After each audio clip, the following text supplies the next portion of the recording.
Bismillahirrahmanirrahim. I am Faida Tariq from Hamida Rashid Institute of Science and Technology, Multan. I am lecturer of Pak Study. Today my topic is Lahore Revolution. Lahore revolution جس کو قرارداد پاکستان بھی کہا جاتا ہے اور قرارداد لاہور بھی کہا جاتا ہے.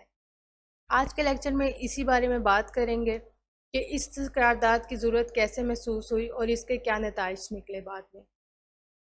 اس قرارداد میں پاکستان کا مطالبہ اس چیز کا احساس دلایا گیا کہ پاکستان کا مطالبہ وقتی غصے یا جذبے کے تحت نہیں کیا گیا تھا، بلکہ 1857 کی جنگ آزادی کی ناکامی کے بعد مسلسل مسلم رہنما اس کاوش میں تھے کہ مسلمانوں کو پرسکون ماحول کیسے فراہم کیا جائے، اور اسی مقصد کے لیے مسلمانوں کا اجلاس 23 مارچ 1940 کو لاہور کے تاریخی پارک میں منعقد کیا گیا تھا.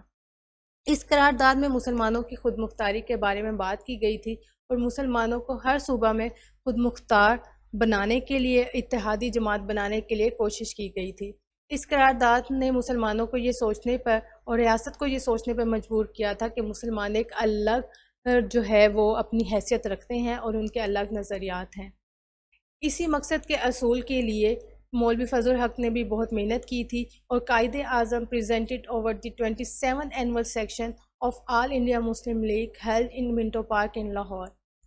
اسی اجلاس کی صدارت کے لیے Quaid Azam arrived in Lahore on 21st March 1940 اور جیسے ہی اس اجلاس کے لیے قائد اعظم لاہور تشریف لائے تو برٹش گورنمنٹ کا کیا رد عمل ظاہر ہوا اس کے بارے میں بات کریں گے. تو برٹش گورنمنٹ نے اپنی ہر حد تک کوشش کی تھی کہ اس اجلاس کو ناکام کر دیا جائے، اور جس کے لیے انہوں نے پھر کیا کیا، they charge heavy rent of the ground, اور اس کے علاوہ انہوں نے جو ہے مسلمانوں پر آنسو گیس پھینکی گئی.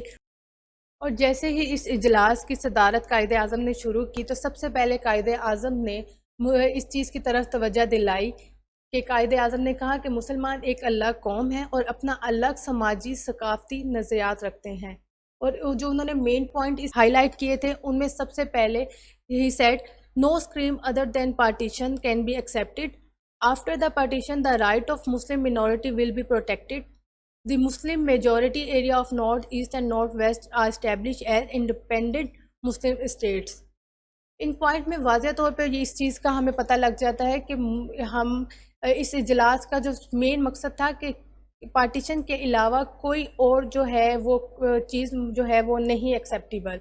اور ان سے قرارداد کے منظور ہونے کے بعد جو ریئیکشنز آئے تھے وہ ہندو ریئیکشنز کیا تھا کہ انہوں نے اس قرارداد کی ہر حد تک جو ہے وہ مذاق اڑانا شروع کیا، اس پہ طنز کرنا شروع کیا، اس قرارداد کو نامنظور کیا. اور اسی طرح برٹش جو گورنمنٹ ہے انہوں نے بالکل بھی they paid no attention on Lahore revolution.